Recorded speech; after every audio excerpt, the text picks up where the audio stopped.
Hi everyone, hope you're doing well from wherever you're watching this channel, depending on your time zone.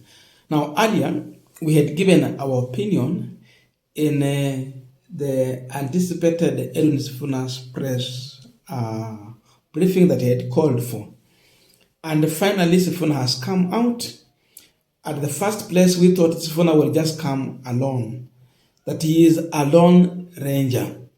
But having looked at the press conference where Sifuna has addressed himself, it tells you that Sifuna has a backing. Sifuna has people behind him. That Sifuna is not alone. And these people are not just your ordinary people. There are people who have a say, interest, and even a share in the politics of this country. We saw Sifuna turning out in a press conference with one of the deputy party leaders of ODM, Godfrey Osote. There was Siaya Governor James Orengo. The surprise to see Winnie Odinga turning up in solidarity with Edwin Sifuna. Bob Owino was firmly standing there with the Edwin Sifuna and a group of other leaders. And Sifuna has explained himself. He is revealing that there is no at any given time the party has ever called him for discipline purposes because he has gone against the party. So that has never happened. He has never been called. And so his removal is referring to it as illegal and procedural and a blatant violation of the ODM constitution. Call someone, then have discipline on that person, or even warn. That never happened. So he has never been even informed of any indiscipline or insubordination or incompetence in discharging his duty as the Secretary General.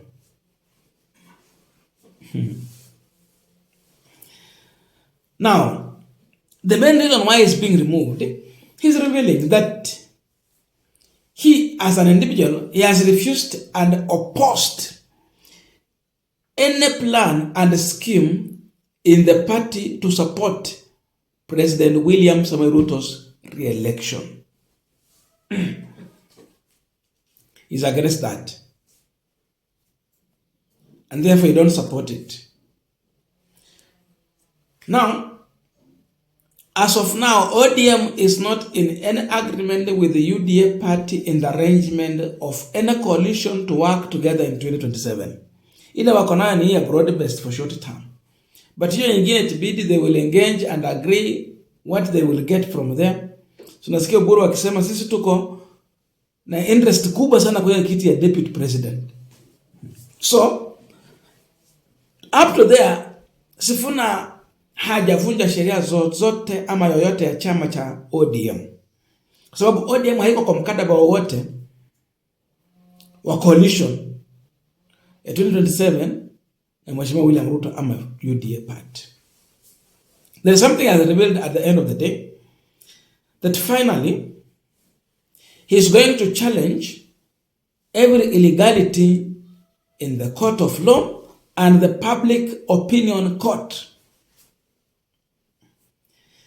Tunajua kawaida hizi vyama ni vigumu kurudisha mtu akishamtoa, but Sifuna ameamua legal way kwa court, but beside that the public opinion court tayari washatangaza mkutano Kitengele, wakitoka kwa wamesema Vihiga na waende kwingine.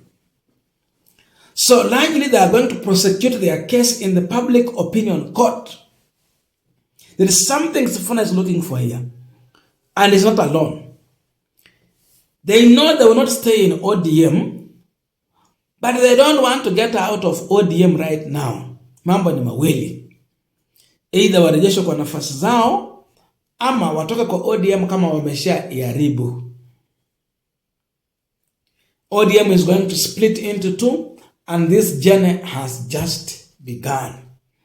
So whatever you see them doing there, nimeona Peter Selassie akirusha matusi akisema alitarajia Sifuna toke huko mbio. Sifuna na hao wenzake si wajinga, ni wanasiasa na wanataka kitu kutoka kwa ODM, sababu wakitoka peke yao hawana any foundation politically to use. So they will stay inside, rock the boat from the inside. Then after they have managed and have their mission, it is when they will get out. So this is to confirm that these guys are going to use the name ODM. Sifuna is going to refer to himself as mimi ndio Secretary General wa ODM. They are going to use ODM t-shirt as of now. And they are going to invoke Raila Amolo Odinga's name in every rally. They know what they are up to.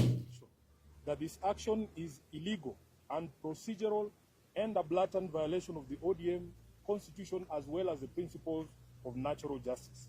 At no time have I been informed of any allegations against me, be they of indiscipline, insubordination, or incompetence in the execution of my duties as the Secretary General. Neither have I been invited to respond to any complaints in and out of the party on any matter that would constitute grounds for removal of a Secretary General. Consequently, no lawful organ of the party has invited me to any hearing. Indeed, as far as internal differences in opinion go, my only cry is that I have refused and I oppose any plans and schemes within the party to support President William Ruto's re-election, because I have held and continue to hold the firm position that this country cannot afford another 5 years of this expensive, divisive, incompetent, and disastrous Ruto misadventure. Kleptocracy is not a philosophy that an entire nation can give a second chance. This month marks the beginning of my 9th year as SG of ODM. I am the longest serving individual in that position. To serve that long at the feet of the enigmatic Raila Odinga needed one to summon all reservoirs of wisdom from all possible sources, but most importantly, to remain a true and loyal student of the great icon.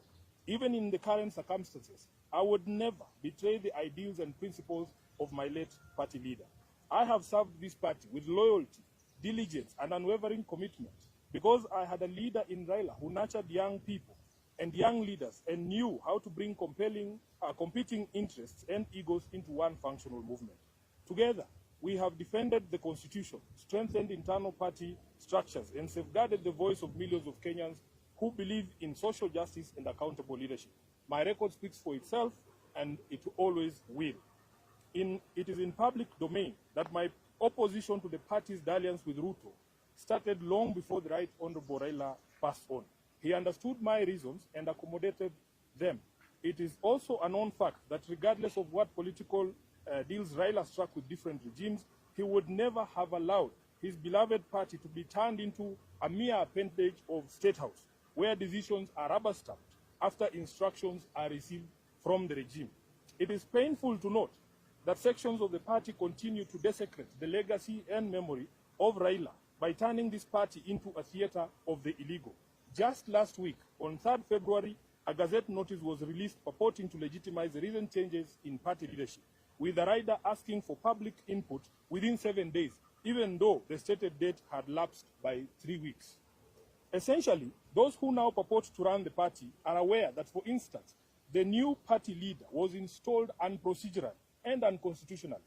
These shortcuts and illegal edicts reflect the bad manners that progressive institutions and individuals pick up as soon as they get cozy with William Ruto. I leave it to the party members to judge if this really is the path that the Right Honorable Raila Odinga had set for us. Just 4 months after his death, we can all agree that Raila must be turning in his grave. In recent times, many respected personalities within the movement have reached out to me and the rest of the leadership, seeking a middle ground of unity, at least until the National Delegates Convention is called. I may not mention all of them, but the party trustees, and they know themselves, as well as Mama Ida Odinga and Her Excellency Ruth Odinga, the women representative for Kisumu, among others, have worked tirelessly to try and unite the party and renew the spirit of Raila in the party. But it seems the rest of the leadership, answering to instructions from elsewhere, has been unable to embrace dialogue. I want to assure our members across the country that this is not about positions. It is about principle. It is about protecting the integrity of our party. It is about ensuring that ODM remains a democratic institution governed by rules and not by impulses. And whatever actions I take from here, obviously, after wide consultations, I will do so with my head held high, knowing full well that I have never once let down my leader, the Right Honorable Raila Odinga, or the members of this party who are its backbone. As I said in Busia, Raila did not raise cowards. He did not teach us to run away from hardship or challenges, but to confront them head-on. Our party constitution places a responsibility on us to fight for ODM, and fight we shall.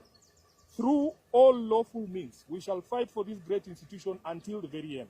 We will challenge every illegality in the courts of law and in the court of public opinion. Surrender is not an option for us. I urge our members to remain calm, steadfast, and committed to the ideals that brought us together. ODM is bigger than any individual, and it must remain anchored in justice, transparency, and respect for its own constitution. Even as we confront the spectacle of stagnation against progress and liberal versus conservative clashes in our politics, we shouldn't fall for the allure of easy largesse and cheap promises made to the electorate for the sole purpose of perpetuating the age-old slavery visited on citizens of this nation by a regime lacking in legitimacy. I remain a loyal member and the duly elected Secretary General of the ODM party. I remain committed to the struggle for a fair, just, and democratic Kenya. As I navigate this period, I ask for your prayers and goodwill, but most importantly, for all of you to remain vigilant in guarding the freedoms that Raila Odinga taught us never to compromise over. We are the generation that will reach Canaan, as envisaged by the late Raila Amolo Odinga. Nothing will distract us from this endeavor. I am grateful to all of you for all the messages of support, and I want to assure you that we will be back to the grassroots, bigger and more energized, beginning this Sunday in Kitengela. Thank you very much, and God bless you.